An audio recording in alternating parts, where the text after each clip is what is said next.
থাকে, আমদানি আছে, কম দাম আছে, আর এক সপ্তাহ থাকবে মাছ আরামসে। এইটা ছেলে বাড়ি নেই, তাই ইলিশ মাছ যত বরফ খাবে তত, কিন্তু ধুয়ে রাখবে না। হ্যাঁ, ধুয়ে রাখবে, এমনি রাখবো। ধুয়ে দিলে রক্ত কেটে গেলে তো আর নিয়ে যাবে।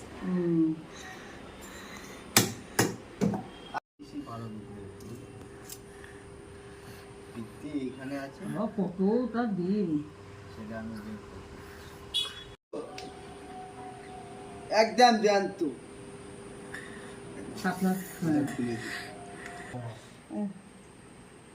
তুই যেখানে বসছিস আর বসলি তা দাদা এসে গেছে।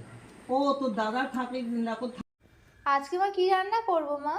আজকে ওই যে এই চিংড়ি মাছ দিয়ে আর ইয়ে দিয়ে, যে ওল দিয়ে বেশ একটু ঝোল করে নেবে, আদা জিরে গুঁড়ো টুড়ো দিয়ে, আর এই ইলিশ মাছের শস্য বাটা দিয়ে করে নেবে ভাপা।